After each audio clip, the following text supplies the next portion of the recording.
Cricket গৌরবময় অনিশ্চয়তার খেলা, কিন্তু সেই অনিশ্চয়তা যখন বিতর্কের জন্ম দেয় তখন মাঠের লড়াই ছাপিয়ে বড় হয়ে ওঠে শঙ্কা। পাকিস্তানের ঘরোয়া ক্রিকেটে তেমনই এক অবিশ্বাস্য এবং অদ্ভুতরে কাণ্ড ঘটিয়ে সামাজিক যোগাযোগ মাধ্যমে তোলপাড় সৃষ্টি করেছেন তরুণ ফাস্ট বোলার আসাদ আক্তার। তার করা একটি নো বলের দৈর্ঘ্য দেখে ক্রিকেট প্রেমীদের মনে পড়ে যাচ্ছে 2010 সালে লর্ডসের টেস্টে সেই অভিশপ্ত স্মৃতি।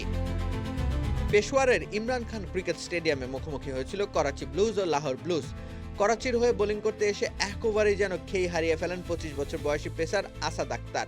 সেই বিভীষিকাময় ওভারে তিনি খরচ করেন মোট 21 রান, যার মধ্যে ছিল 2টি ওয়াইড এবং 2টি নো বল।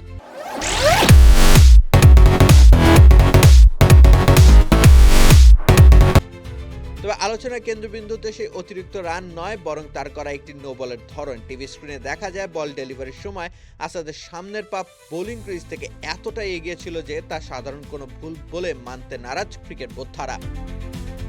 আসাদের এই বিশাল ওভারস্টেপিং মুহূর্তেই ক্রিকেট ভক্তদের মনে করিয়ে দিয়েছে মোহাম্মদ আমিরের সেই কুখ্যাত নো বলের কথা। 2010 সালে ইংল্যান্ডের বিপক্ষে ইচ্ছাকৃতভাবে বড় নো বল করে স্পট ফিক্সিং এর দায়ে নিষিদ্ধ হয়েছিলেন আমির। একই ওভারে একাধিক ওয়াইড এবং এমন অস্বাভাবিক নো বল নিয়ে প্রশ্ন তুলেছেন বিশ্লেষকরাও। অনেকের মতে পাকিস্তানের ঘরোয়া টি-20 কাপের মতো শীর্ষ টুর্নামেন্টে এমন দায়সারা বোলিং কি শুধুই ছন্দপতন, নাকি এর পেছনে লুকিয়ে আছে অন্য কোনো রহস্য? ক্রিকেট পাড়ায় এখন জোরালো গুঞ্জন, তবে কি আবারও স্পট ফিক্সিং এর বিষাক্ত ছোবল লাগলো পাকিস্তান ক্রিকেটে?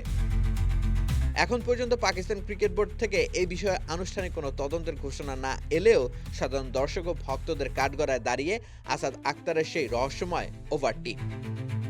রাকিব হোসেন রুম্মান, খেলা ৭১।